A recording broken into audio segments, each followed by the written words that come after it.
WAMO-AM here in Pittsburgh. Now back to more of the Lynn Cullen Show on the new AM 860. Call in with your comments at 412-333-9133. How beautiful does that sound? The new Lynn Cullen Show on the new AM 860. Committed to memory from 5 to 7, Monday through Friday, and commit this phone number to memory as well, 412-333-9133. Just a bunch of threes and that 91 in the middle of there. So it's easy enough to remember. There are so many people I want to thank, so many things I want to tell you, and I have to keep reminding myself that I'm going to be here tomorrow, and I'm going to be here Wednesday, and I'll be here Thursday and Friday, and then Monday, Tuesday, Wednesday, Thursday, Friday, and then Monday, Tuesday, Wednesday, Thursday, and Friday. Thank God. And I want to tell you something that's so neat about being here at the new AM 860 WAMO. It's that I am the opening act for Bev Smith, who has been sitting in the chair I'm now sitting in for a long time. Her show originates here from this studio and is syndicated to cities all over the country. And Bev is going to be joining me and us toward the end of this hour. And, well, we'll talk more about things then.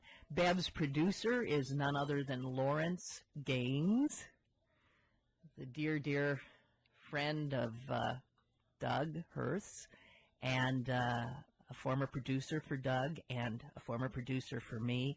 And now Lucky Bev has him as well. And I must thank Lawrence. He's the person who put the bug in my ear, and I think might have put the bug in some folks' ears here and got us together. So if you want to thank somebody for the fact that this happened, I think Lawrence is the progenitor. Is that the right word? Although the first person who said to me whammo was my dear friend Jan Nefke, who said it maybe 2 minutes after I'd lost the other gig, and I laughed at her. They're gonna, what are you talking about, you idiot? Well, so here I am. And what else do I have to tell you? Hey, Tom Hartman got in touch. We've been emailing each other back and forth. He heard that I was coming back, and he says hi to everybody. He misses you too. He's doing okay. But he misses Pittsburgh. And there you have it.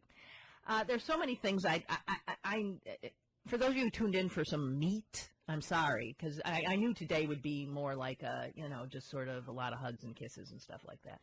I want to jump into things tomorrow. I really do. There's so much to talk about.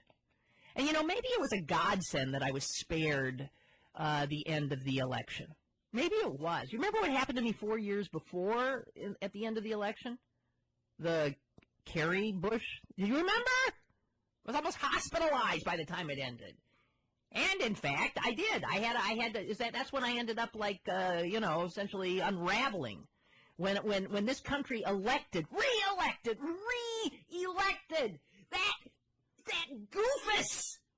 But on the plus side, we knew this one was over by about 9:30 at night. Oh, I couldn't believe how quickly it was over. As I said, I'm still pinching myself. I can't believe it. That was Matt. Matt's with us, too. It's just like old home week, and we're in a better place. I remember saying that if one more person said to me after I lost the job, when God closes a door, he opens a window. I thought the next person who says that to me, knuckle sandwich. But it was true. I just didn't think it would take him so long to open the dang window.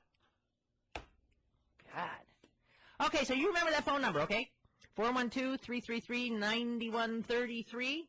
And got a lot of folks here hanging on, wanting to talk, so let's get to it. John in Greensboro. Oh, no, Matt must have told you. What? I don't believe you have the deductive skills to figure out Oh, well, thank you very much for the insult. You do not believe I have the deductive skills to figure out that JFG stands for John from Greensburg? You know, my IQ is pretty high, actually. Well, I admit that, but I mean, come on now. Okay. Well, I'm Did he tip you off? I'm not saying yay or Did you nay. look at the number? No. I'm thinking, come on. Anyway, so hello. Actually, it wasn't really a test of your deductive skills. I think I was more afraid that, given you only have a 2-hour format, you'd ban. Well, that's true. If it actually had said John from Greensburg, it would have said, "Oh no." I mean, let's make this quick.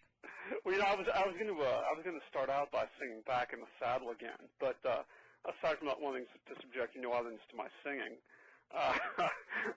when the Republicans tried that recently, or should I say the Rush-publicans? Okay, you can say that. Their popularity immediately dropped to an all-time low of 26%. Does he look amazingly like he should have strings attached to him and be floating above Fifth Avenue in the Macy's parade? God, what a repulsive human being. Anyway. Well, I don't go after people on, for the physical attributes. Oh, I do. I mean, good Lord, when you saw him, I actually watched the CPAC speech.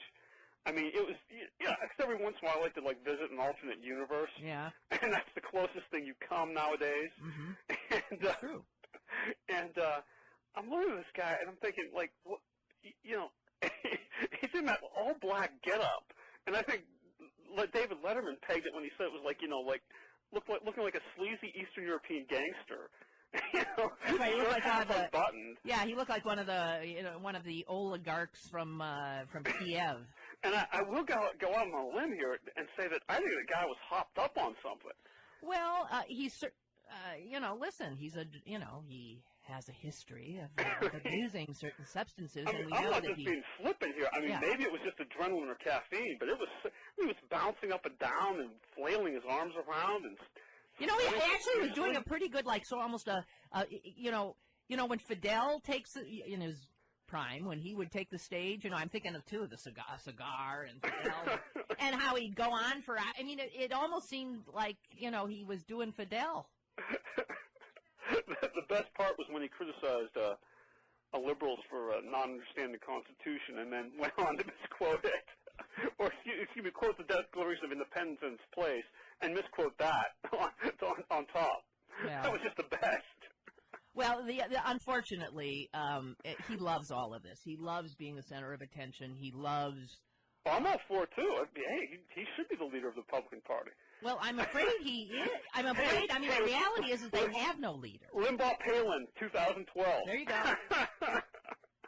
Can't lose. What's even better is there are a lot of Republicans out there who think that's a dream ticket. I love it. Well, so they can continue their delusion in their parallel universe, and oh my God, though it's mind-boggling. It's mind-boggling, and I almost think it's traitorous. Can you imagine? Because I do think the situation we're in is akin to Pearl Harbor. We've got that much of a need to come together to change ourselves, to fight. It's a whole different day, a different program. The same old ain't gonna work anymore. And if this were war, and you came out saying, "I hope the president fails," I don't think that would go down too well. And they honestly don't understand that there's a difference between saying, "I think this policy is going to fail. I think it's bad policy," or even, I think it has failed. Like in relation to the former malignant incompetent that we had in office. When it came to his Iraq policy, or his economic policy, or his education policy, or his environmental. I guess I could. Well, you could go on about that. Et cetera. But just saying, I hope it fails. I never hoped anything. No. That the former administration would do was going to fail. I mean, usually once they announced their plans, I pretty much knew they were going to fail. I mean, but either because of the ineptitude of the premise or the execution. But I didn't hope I knew the kind of effects it was going to have on the nation. I mean, but that is the point of view of somebody for whom country is secondary to their own lust for power. They want their hands on the controls. And if they can't have their hands on the controls, then they want it to fail. And it just happens to be their own country and their neighbors and their country. It's mind-boggling to me. See, but I haven't questioned that. I didn't used to, but I think there's a strain in the Republican Party that doesn't see the United States as their country. They see some sort of, I don't know, like quasi-gerrymandered America as their country, like just the red parts, just the red counties, I guess. Right. Well, there are fewer and fewer of them. Remember the talk in the campaign about, the real Virginia? Yes. And I'm thinking, well, the real Virginia stood up, and I believe it went blue, right? So, again, they're delusional. They're delusional. And I agree. I understand what you're saying, and I agree with you. But you know what? I'm moving on, John. Okay. Well, thank you for calling. Thank you for calling. Take care, Lynn. And thank you for not singing Back in the Saddle Again. Somebody better thank me for not singing, because that is not pleasant. Let's go to George in Moon Township. Hi, George. Good to hear your voice again, Lynn. Nice to be heard. Welcome back, you and Matt. The team is back in action. Yep. It's been a shallow 6 months here. Yeah. You've got a lot of work to do, too. I mean, 6 very important months. And let me give you a suggestion. Well, you're probably already got it planned out on your... No, I don't. I never plan. I'm not a planner. But, I mean, are you going to suggest I drop back those 6 months and we got to move forward? Yeah, well, but what, you want to repeat history again? We got to learn something from 6. You were gone for an important 6 months. I know. Okay, September, let's see, you left in August. Okay, September was the economy was going bad. October, it crashed. Yes. November was the election, the end of the campaign and the election. Yes. Okay, and then there was and then everything. Christmas and Hanukkah and everything. Well, the thing is, no, what was awful? After the election, we had to sit through that interminable period when the losers, the people who had been repudiated and thrown out, were still in power. And the people that the people wanted in power did not have the power. Right. And we essentially were totally a rudderless nation. Okay. For you got the juices going now. Now you got the juices. All right. I believe me, the juices are here, but it's beyond belief. It was almost as if you wanted somebody to declare a state of emergency, and could we just, or if George W. Bush had finally done something right and said, you know what, I'm going to leave early. Let this guy in now. Let's just, right. That's what we need from you. So, okay, in January was the inauguration and Bush leaving. Okay, we missed your voice on that. Yeah, I in know. February, Obama was making major decisions. Yeah. Okay, so Lynn, you got 6 months to do catch-up, and you need to, I'm sure you'll be talking about it. Well, I don't even know how much catch-up we can do if you just hit the ground running from where we are. We've got the economy on our plate. We've got wars on our plate. We've got, just today, we got science back where it belongs, and the potential that the stem cell research can bring us. Now you're going. Well, I know, but I got you the problem. We got all these people who want to say hello. People want to know what you were thinking about. Well, the 6 months, okay? But okay. Let me close with one little thing here that I think is appropriate. Okay? Okay. It's only 4 seconds long. Welcome back. Your dreams were your ticket out. Welcome back. Same old place that you laughed about. Thank you. Okay, how's that? You are welcome sweet. back, Cullen.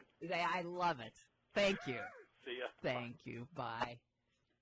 Somebody threatened to sing that in the first hour, but I like that one. Thank you. No, don't worry. I know we'll get into the meat, but the phones are ringing off the hook here, and I think mostly people just want to say welcome back. Welcome back. Oh, don't sing. Don't sing. Jeff, don't you sing either. Welcome back, Lynn. Thank you. Right around 5 o'clock, Yes. the sun came up. It Coincidence? I don't think so. I guess now I can put away that videotape I have of you on C-SPAN. So I don't have to go What? looking at that any longer. Have you been watching that over and over? Gets me through the tremors and the shakes, you know. I really just called to, say welcome back. It's every day President Obama does something that just kind of re-energizes me, gives me hope. Today was the stem cell thing. Yep. Every day, and you described it perfectly, the class of the guy is just like, we actually have a leader now. It's just like night and day. You can almost sleep at night. And how wonderful is it to hear that the president is going to speak, and not to feel your stomach start roiling in this sense of impending humiliation and horror. Right. Hey, it's interesting. You had brought up the thing about Pearl Harbor. Yeah. It just kind of popped into my head, and I didn't want to get into any kind of lengthy discussion about this, but you remember Project for a New American Century? Yes. And page 47, where they said, the only way the American people would willingly invade another country is if there was another invasion on our soil, like Pearl Harbor. Right. Well, you know what? With this economic situation being an economic Pearl Harbor, ironically, this might be the best opportunity for us to get some kind of universal health care and finally kill the beast that privatization of Social Security. Maybe now this is something that the American people can actually wake up and see what's going on. Well, don't you think that the events of the last few months have made people a little leery about the much vaunted marketplace taking care of everything? Absolutely. This whole idea that the market is rational is just, you know what's so funny is when you watch some of these guys on CNBC now talking about the stimulus bill and all the other agenda that Obama has going on. You know what? These guys had it wrong way back when, too. They were totally wrong. Still wrong. You know what? Here's what's amazing to me. It's sort of like the television weather guy. The television weather guy gets it wrong, 50% of the time. Yeah. Maybe he's got a better record than the CNBC guys. Oh, definitely. But you still tune in and find out, what they say the forecast is going to be tomorrow. Like they should have any credibility at all. Yep. Now, the CNBC, you wonder how they have the gall to show up and spout their stuff. When they were, I hope you saw the Jon Stewart. I loved it. I loved it. For those of you who didn't, he just strung together all of these great wise economists and pontificators telling us, the economy is sound, Bear Stearns is fine. That guy Jim Cramer was saying, what was it about Bear Stearns? Right. They're healthy. I would buy into Bear Stearns. Like 4 hours later, they were bad. They were broke. They were done. And yet here he still is. He's saying that Obama is doing. Why? You have to assume that anything he says, frankly, is not to be paid attention to. If otherwise, we're idiots. Why would we listen to the same people who misled us? I want to let some other people get in here because I know it's your first day and you're running out of time. But real quick, rules still the same in terms of calling? Yes, one call a week. Thank you for giving me the opportunity to say that. Is the Monday free? Maybe. You can think about it. And will we be talking to Susan? Yes, we will, although not tomorrow, I don't think. Well, that sounds great. Glad to hear all the other callers calling in. It's going to be fantastic, Lynn. And just a little piece of news you can ponder for later on in the week. Okay. Franco Harris' son is going to run for mayor of Pittsburgh. I heard that. And it was so weird. I saw Franco just last night. And he didn't tell me that. Yeah, it's kind of interesting. Well, you know what? Apparently news had leaked out, and so he kind of had to announce it. Well, that's an interesting development. And guess who is his inspiration? Who? President Obama. I guess so. Who she said stupidly. Okay, great to hear you. Thanks, Lynn. Bye. Thank you. Bye-bye. You see those little stickers on cars that has is that called an ampersand? And N and an ampersand, the at thing? That caller's, that's Jeff's brainchild, enact, as you're marking yourself, demarking you as a true Pittsburgher. Well, guys, it's true. You're not having an auditory hallucination. It is, yes, Lynn Cullen, back again. and thanks to the new AM 860. And I'll be right back after this. The Lynn Cullen Show on the new AM 860. Engines, please. Now back to more of the Lynn Cullen Show on the new AM 860. You know, it just occurred to me, I'm thinking of those people who, before the presidential elections, say things like, there's not a dime's worth of difference between them. It doesn't matter, Republican, Democrat, they all do the same thing. Nobody makes me angrier than those people. What an easy, cynical, totally stupid point of view. You think it doesn't make a difference? Every day Barack Obama reminds you it sure as heck does. Just today. Okay, what's the difference today?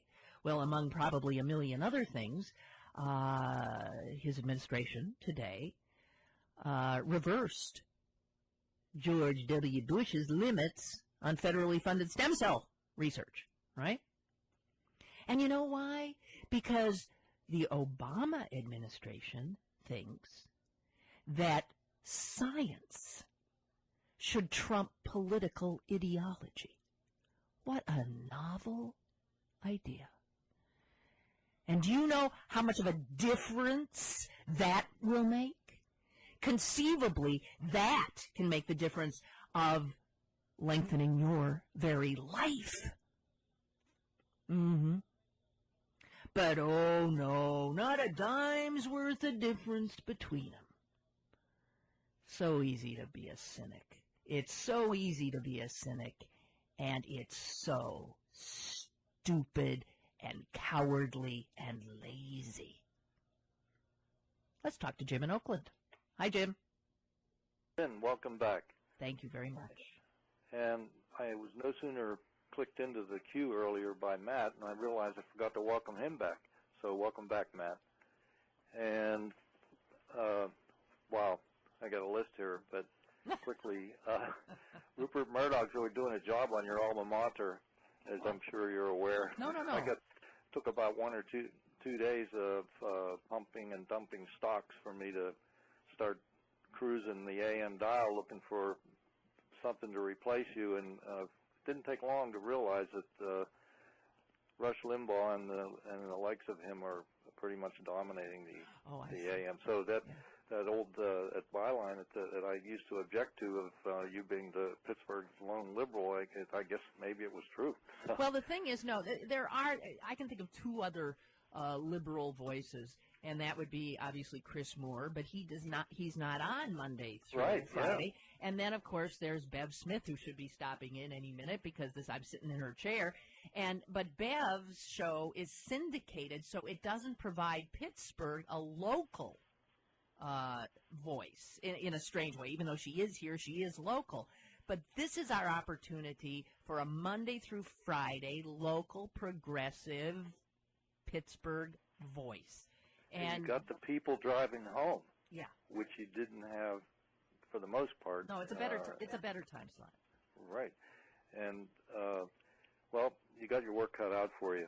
They started out the Republicans back in September start blaming everything on Bill Clinton, even though 8 years had ensued between him and the big problem.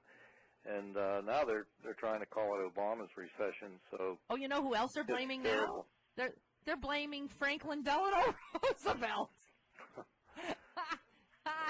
They'll do anything they have to do to not sort of take responsibility for anything. And this, of course, is the party of responsibility. But they seem to. What just so frustrates me is that I can't get into the detail, but I have family connections, history in northwestern Europe, where a lot of extreme right wingers here would probably call them socialists or something beyond that, with a negative connotation. And the obvious real solution, the best way to run things is a combination. It's let capitalism and free enterprise run amok if it wants on all the goodies and all the things that people like to have but don't necessarily really need, and then have more control over the things that are really the mainstay of survival. Well, that's absolutely right. And when you think of, listen, they're so disingenuous. I guess our education system is public, right, and government sponsored. That must be socialism. Our roadways, are they not socialism? Who picks up the garbage? I mean, they don't see anything that government does that actually keeps things working. They refuse to credit it. Now, if you look at who's created this disaster, who has? Capitalism has. Capitalism run amok. Like, if the capitalists are worried about the socialists doing them in, I got news for them. Look in a mirror, because it's capitalists who did it in. Yeah, let me just one more thing, and then let you go on. One of the things that just drives me up the walls is every time I hear the opponents of a one-payer or any type of a big change to our healthcare system, and that's the line where they say, who do you want making your healthcare decisions, your doctor or some government bureaucrat? What nonsense! That's called a false narrative. Indeed. And, I mean, somebody's got to bring this out and point out to people that's the wrong question. The question should be, do you want a government bureaucrat that's salaried, doesn't make a fortune, or an insurance, and has no profit motive, making decisions when in conjunction with your doctor, or do you want some insurance company operative who's there to make money and skim off the top? Right. That's what they should be asking, not between the doctor and a bureaucrat. Well, but that's the only way. False narrative. That's right. Of course it's false, because they have to be able to distract and create fear among people. And if they talk about things, in fact, as they are, they lose coming out of the gate. They lose the discussion. It's God, do we have stuff to do here? Oh my God, the work we have. You know what, Jim? It's glad to be back. I'm glad to be back. It's great to be back, I think I meant. Thank you. Thank you. Bye-bye. Bye. I think he had a lot more to say, but then so do I, and then so do you, and then what the heck are we going to do, because there's just so much time in an hour. Here's Mary in the South Hills. Hi, Mary. Hi, Lynn. I just called to say how delighted I am. I have had a 6 months desert experience walking by myself every day. Now I can cook supper with you, and I can't tell you how happy I am. What are we eating tonight? Pot roast. Ooh, I Eggs, love carrots. Just should have invited you over. Oh, I love it. You can head over when you get through. Okay. And I just wanted to tell you one thing. I worked on the Obama campaign, and at almost every meeting, your name came up. We would just moan and groan and just be so sad. So now there's just a bunch of people in Pittsburgh who are extremely happy, both over you and Barack Obama. We are happy, and I'm happy to be reunited with you. Thank you. Mary, thank you. You're welcome. Bye-bye. Bye. Oh, my. Guys, we did it. The president of these United States is Barack Obama. Oh, my God. Roger in Bellevue, hi. Hi, Lynn. Hi. Yeah, I've had such a bad day at work, and then 5 o'clock hit, and my wife called, and usually I work late, and she said, "You're out of there," and I said, "You betcha." And I turn you on. It's a sunny day. I'm driving home, and I get home, and I'm on my too many glasses of wine right now. But anyway, it's just nice. You really did have a bad day. How about you're already 3 sheets to the wind at 6:30? Well, not yet. I'm not that far. I'll try. Not that. But anyway, I have an analogy. I have 2 dogs, a cat, and I have a daughter in college. And when my daughter comes home for break or whatever, my one puppy dog, he almost cries when she comes home, and I feel sort of like him right now. Oh. And it's just nice to hear you back again. Your tail is wagging so much, your whole hind end is going back and forth. I know my wife's calling the hospital right now,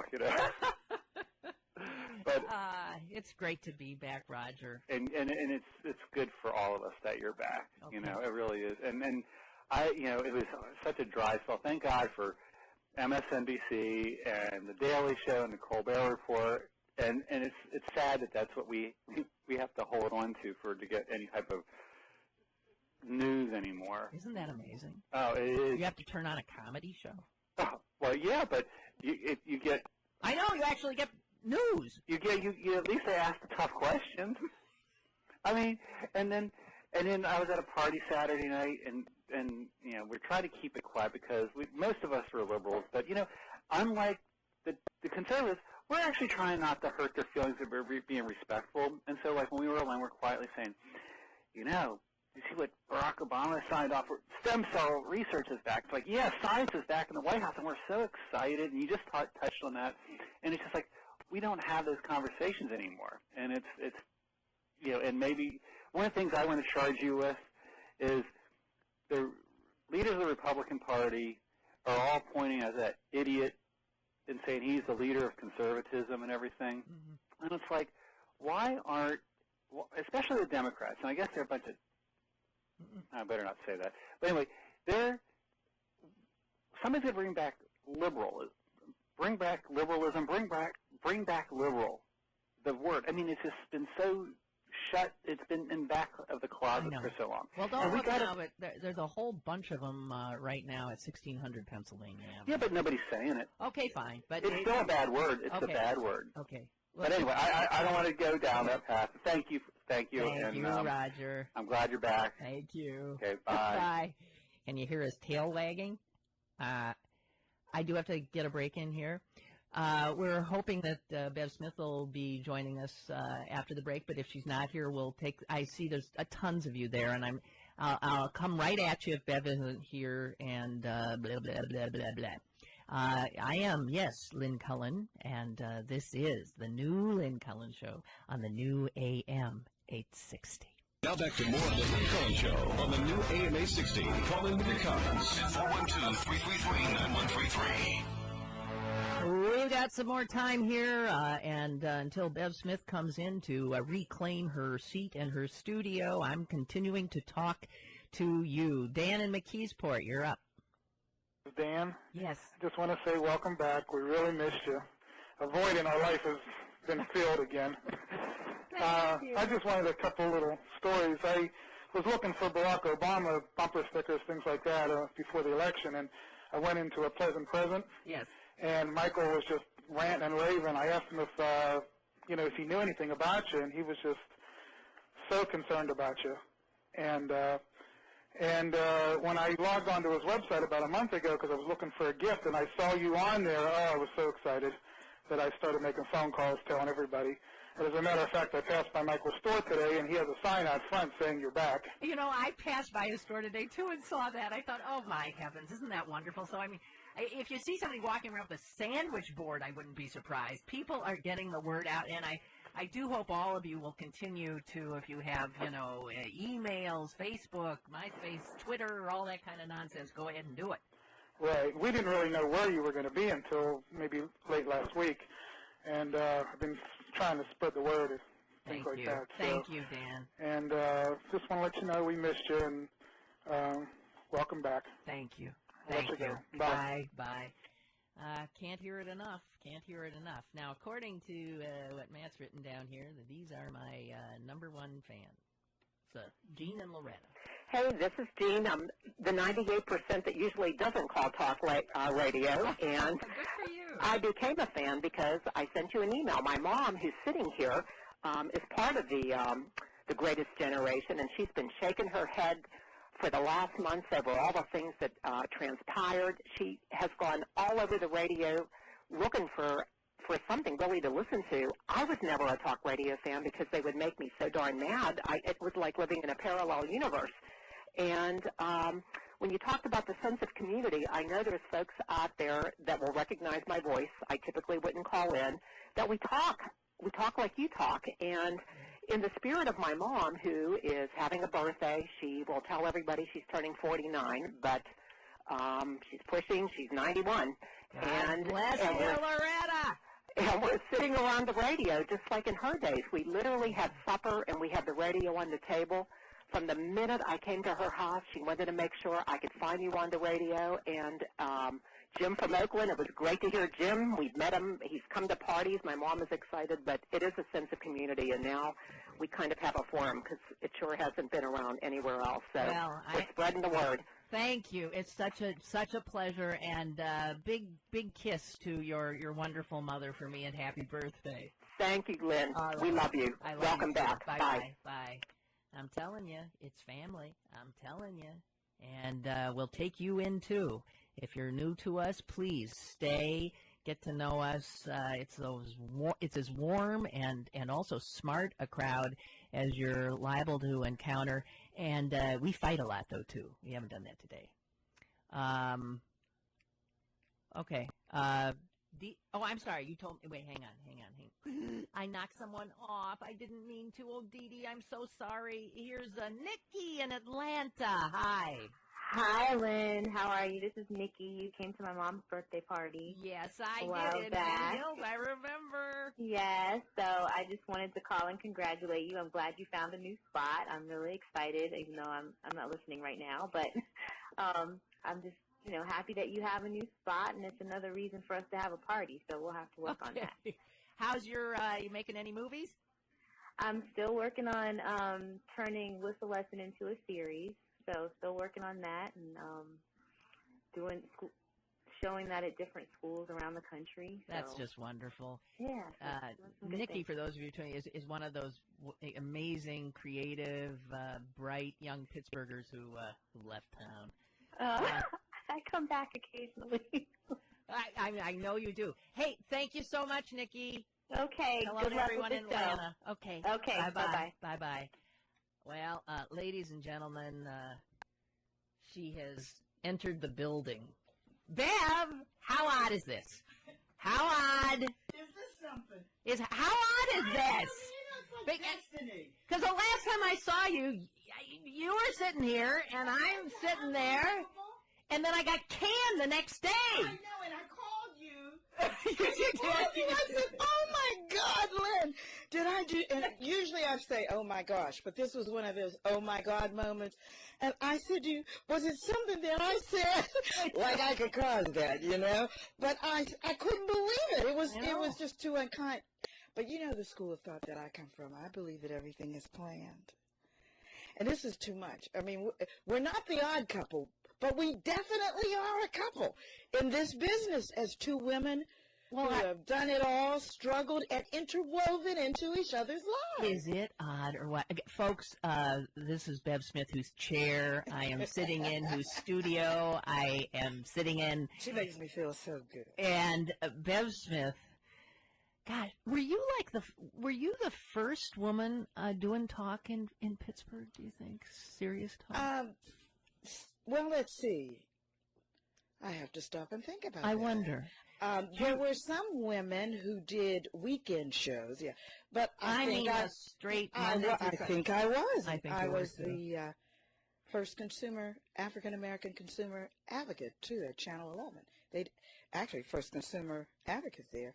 And then I became the first African-American woman to head the Consumer Bureau after Donna D, our buddy. Oh, which brings up a whole new history with us. I just keep, folks, I've just been, sort of following in this woman's footsteps. And sometimes unbeknownst to me, we've talked about this before, but I wouldn't have. So weird. I would never have been in talk. I would never have been in talk radio if you hadn't left. Where'd you go? Florida, Miami. I went to North Miami, and I went to a station called WGBS, which was 50,000 watts clear channel.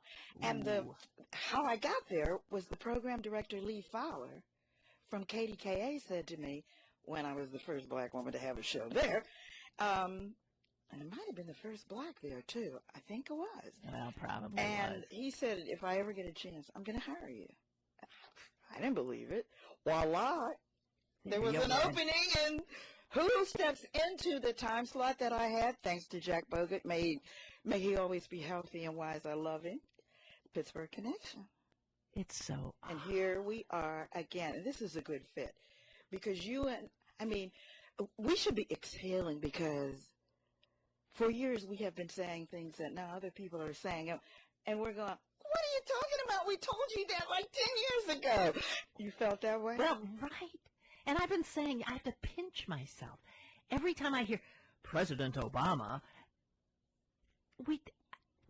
it's such a dream. I know. Yes, yesterday I was in Harrisburg. My brother planned a little dinner party for me for my birthday last week. Happy birthday. Thank you. And my granddaughter came, and my daughter came, and my sister and her husband. It was just perfect as a birthday celebration, because it was done out of nothing but love, and we were together for almost 48 hours, and every minute was like, we don't want to go to bed, you know, the whole thing. And each one of us, unbeknownst, my granddaughter and my daughter wore blue jeans and an Obama T-shirt that I had designed. I sold them all over the place. And a girlfriend of mine named Glenda Gill, who is Jesse Jackson's assistant, designed these little T-shirts, and they worked very well, very well. And we had it on. I wore an Obama T-shirt and blue jeans. So we had to take a picture. It was just too uncanny. In our family, Obama's like a member of the family, which is the way he is to everyone who talks about him. I can see that. I was talking to a friend today, and she said that her husband has created this like Obama shrine on their like bookshelf. And I mean, people, I sometimes hope that we're not putting too much on him, and that we might forget that he can't do it without us. I mean, if anybody's got to sort of pick up and bear the burden, Absolutely. It's we individually and collectively. But I also liken this, and I find that if I were a part of that survey that was done today on Are You a Christian or Not, and the figures were so low, comparatively low. Well, they're dropping. They're dropping off. I think the question was religious. Religious. Are you religious or not? I'm spiritual. But I do believe that at certain times, because biblical history can be confirmed. I was there in Israel. Biblical history can be confirmed. And I think that at periods of our lifetime, whether it's the president, Roosevelt, hello, are you right?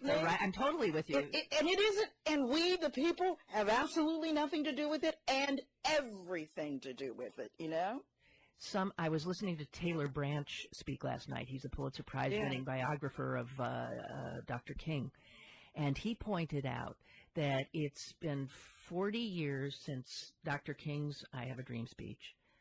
Yes. It took 40 years till Barack Obama took the oath of office. Yes. And that 40 years is throughout the Bible.